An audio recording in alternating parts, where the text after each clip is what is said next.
I'm Stan Houston, and I'm the leader of the What It Takes radio company, and it's my privilege and pleasure to be a part of the Transplant Zone podcast. And Gary has got a lot of interesting things to teach you today. And many of you know this. That's right. When you are in the transplant zone, everything is harder, even just having to shave. Well, let's listen to Gary and more of his stories.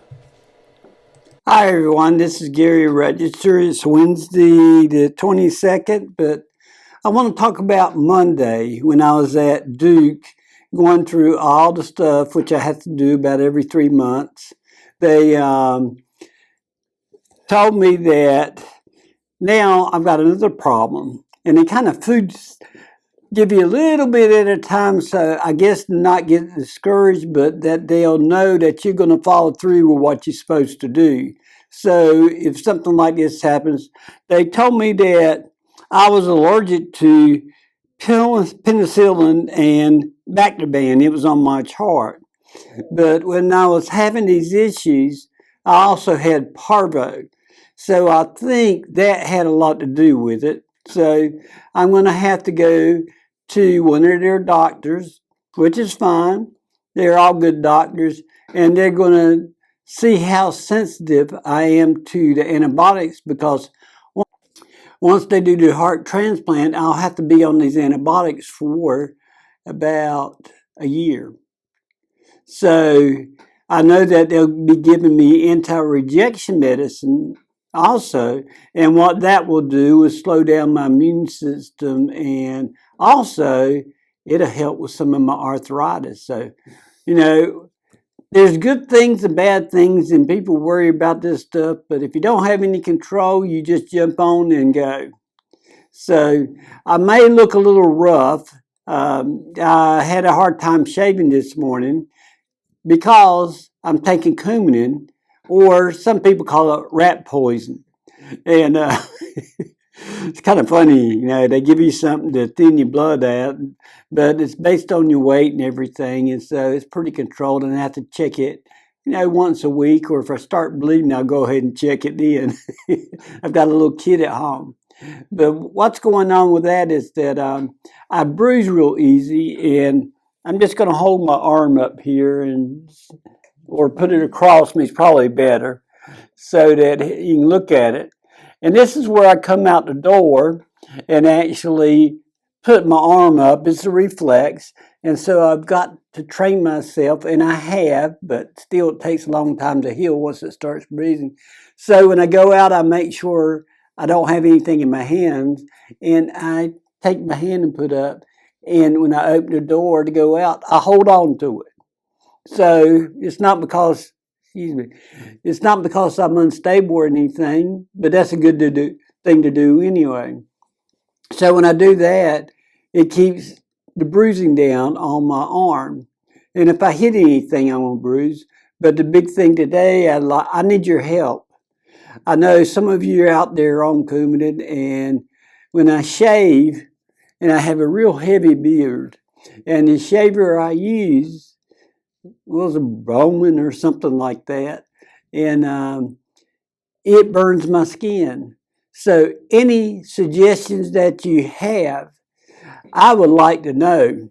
And if there's a certain shaver out there that works the best, a straight razor would work, but they told me if I cut myself, I'd bleed out. So I said, an electric razor, I can deal with that. And I've got a very heavy beard. But anyway, my wife's out of town, so I overslept and went to the doctor, and they said, well, we can't do this until 2 today. And so I said, well, I'll call Stan. And he ran over here. We're set up in the church library, and there's another room. And they said, sure, you can have it till 2 o'clock. Well, I said, well, that'll work, because at 2:30, I've got to get 2 injections in my knees. That's jelly stuff that they put in. And I'm bone on bone, but I can't have knee surgery to fix it because I'm on the Coumadin. And they said we're not going to operate on you until after you get your heart transplant, and you're not on Coumadin. And I said, well, I really don't want to have that done anyway. So as long as the jelly shots will work, I'll be walking around and maybe you can hear me going squeak, squeak, squeak or something because there's jelly in my knees. It's got a long name, but heck, I don't care what the name of it is. Jelly will do.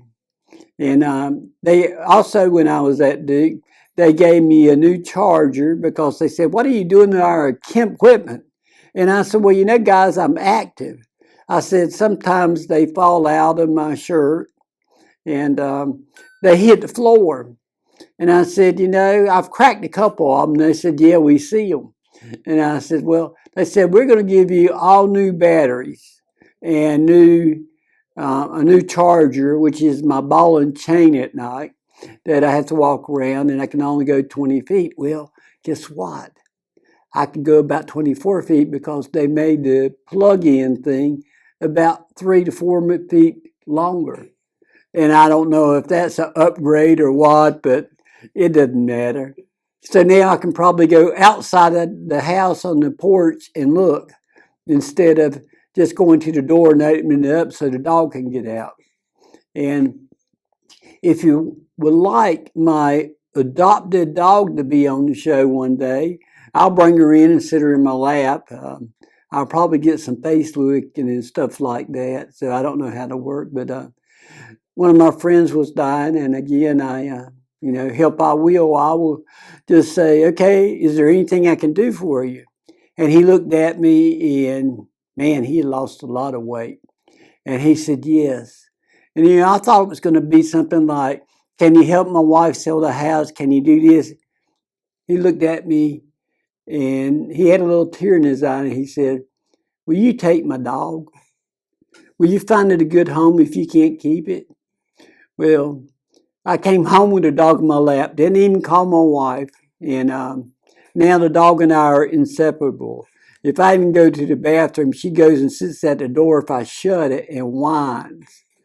So she's perfect. And I told my wife, I said, honey, that dog's not going to sleep in our bed.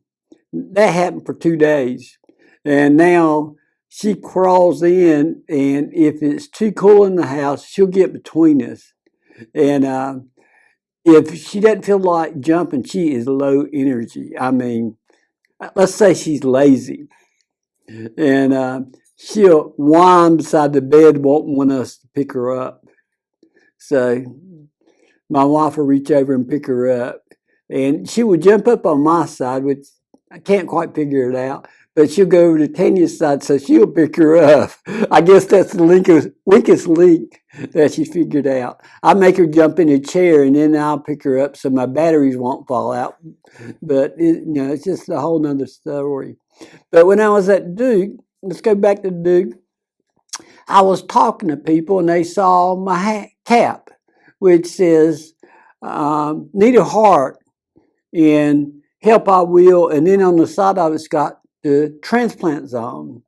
So I would like for you to go to that and put subscribe because I've got some sponsors set up and setting them up that said if I will do that and if I get 500,000 subscribers, they'll jump on board. And one of them is I'll go ahead and say it is a card company that have great cars and stuff, but I need a truck that will pull these campers, like a fifth wheeler or something, and it can pull smaller trailers and campers and stuff like that.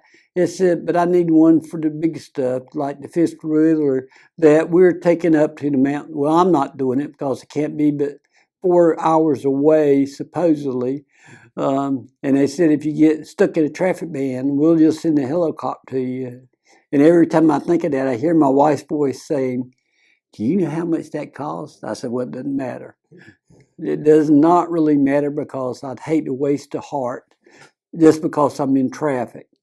So anyway, that's something that we're working on continuously. And then the other one is, this is some of the things that I would like, if you know about, that you can let me know or set it up. If you've got a business or a place that would be good for this, it's I will come by and personally bring it to you. You can put it on your door, your window, or whatever. You might go to a doctor's office. Every doctor I go to, I take them one, and I say, "Can you put this up for me?" And they look at it, and the transplant zone is for everybody. And on the way here, I was thinking, and Stan doesn't even know this, I was wondering if anybody that's having a transplant, we could put them on the subscribe list and they can make a little bit of a video for themselves personally, and that Stan's in charge of that. I don't know how it works. And then it would ping them. Well, it'd probably ping everybody. I don't think we could discriminate between one or the other. But then they could do I'm out of here, guys. I'm going to get my transplant or anything else. And we'll just see how that goes. It'll depend on, well, several things is capable of. But if I can do one, then I think other people can. And so if they got people around the country or around the world that can actually subscribe to this, and they'll know because they'll get a ping and then they'll say, "Hey, this is such and such, and I'm getting ready to go get my transplant." And y'all look after my wife, or if it's a wife, you look after my husband. And it doesn't matter what transplant it is. It could be a eye, it could be kidneys, it could be pancreas. I just found out they can do that now, which is marvelous. And it doesn't matter. But really, what really matters is that the transplant zone is here to support you or your husband or your wife. So don't give up hope. And I think this thing's long enough, but we will move right along later. And just call me or call Stan. And what's your number, Stan? You go ahead and tell it. You can call me at 520-664-7002. And I'll have my number at the end of the program for everybody. Okay. Thank you, Stan. So thank you for now, and I will talk to you again later.